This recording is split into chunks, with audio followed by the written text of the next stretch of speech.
The 2016 presidential election was one of the most contentious and negative America has ever seen, and many, including myself, were not very happy with the outcome. But what would happen if neither Hillary Clinton nor Donald Trump ran? If the two hated nominees had not run for president, who would have replaced them as their party's nominee? And who would have won? Well, wonder no more, as that's exactly what I'll be covering in this video. So, first things first, who would have received the party's nomination if neither Clinton nor Trump ran? Well, this is actually pretty easy to figure out. Starting with the GOP, or Grand Old Party, Senator Ted Cruz of Texas, of 46 years of age. Cruz ran a pretty successful presidential bid, and came in second against eventual President Trump. So it makes sense that without Trump in the race, Cruz would have received most of the Republican support in delegates and would have won the nomination, with Florida Senator Marco Rubio taking the silver in the primaries. So what about the Democrats? While some of you may be thinking Bernie Sanders would have gotten the nomination, as he came in second in 2016 against Clinton, I actually don't think that would have been the case. You see, while there were many Republicans who ran for the nomination in 2016, there were only 5 Democrats who sought the nomination in 2016.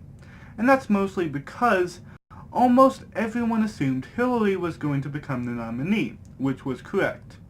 However, everyone also thought Hillary would win the general election easily, which I'm still getting over the fact that didn't exactly happen.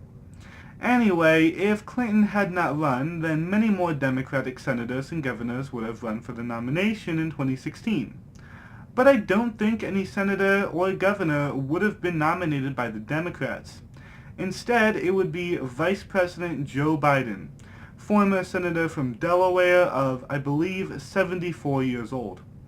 Biden, having had presidential ambitions in both 1988 and 2008, would have followed in the footsteps of Richard Nixon, Walter Mondale, George Herbert Walker Bush, and Al Gore, and would run as the Democratic nominee as the sitting vice president.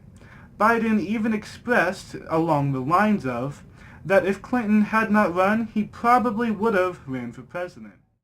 So how would a Biden versus Cruz general election look? Well, it would be hard to predict as of the start of the race. Biden would take the Lyndon Johnson 1964 approach, labeling Cruz as an extremist and an unpredictable bigot because of the hurtful comments he made about homosexuals and non-Christians, very similar to how Johnson labeled Goldwater. This would be similar, also, to Clinton trying to do the same towards Trump. Now, admittedly, Cruz was not as unpredictable as Trump, but with Biden being one of the most beloved politicians of the time, opposed to all the controversy surrounding Clinton, it might have actually worked better for Biden. Cruz would use some of President Obama's failures to try to discredit Biden. As with Biden being his vice president, some of the blame could be put on him as well. Cruz would also campaign on the prospect of Biden simply being a third term for Obama, something some moderates may not like, especially as Obama got less electoral votes when he was re-elected in 2012 than in 2008. Cruz might even adopt a campaign slogan such as "a much-needed change," or something similar to that. So for the vice presidents, just as the rumors said, Joe Biden would pick former Massachusetts Governor Deval Patrick as his running mate, which would mark the first time a Democrat has picked a governor as a vice presidential candidate since the 1924 election. This is excluding politicians who have served as governor but then became senators, such as Edmund Muskie and Tim Kaine in normal continuity. It would also mark the first time an African American is chosen as a running mate. Patrick would be good for Biden, as he would be a new face for both Democrats and moderates, unlike other politicians such as Hillary Clinton or Elizabeth Warren. Cruz, despite the fact that he picked Carly Fiorina as VP in real life, I don't think he would have picked her if he had gotten the nomination. You see, Fiorina is a businesswoman with no political experience at all, which was an odd pick for someone like Cruz, who could be labeled as part of the establishment.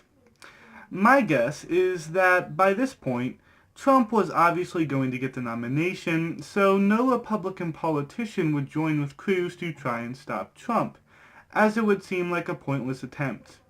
So I think with Cruz having the full support of the GOP, he would pick Congresswoman Kathy Rogers as his vice president, a Republican member of the House of Representatives from Washington State's 5th District.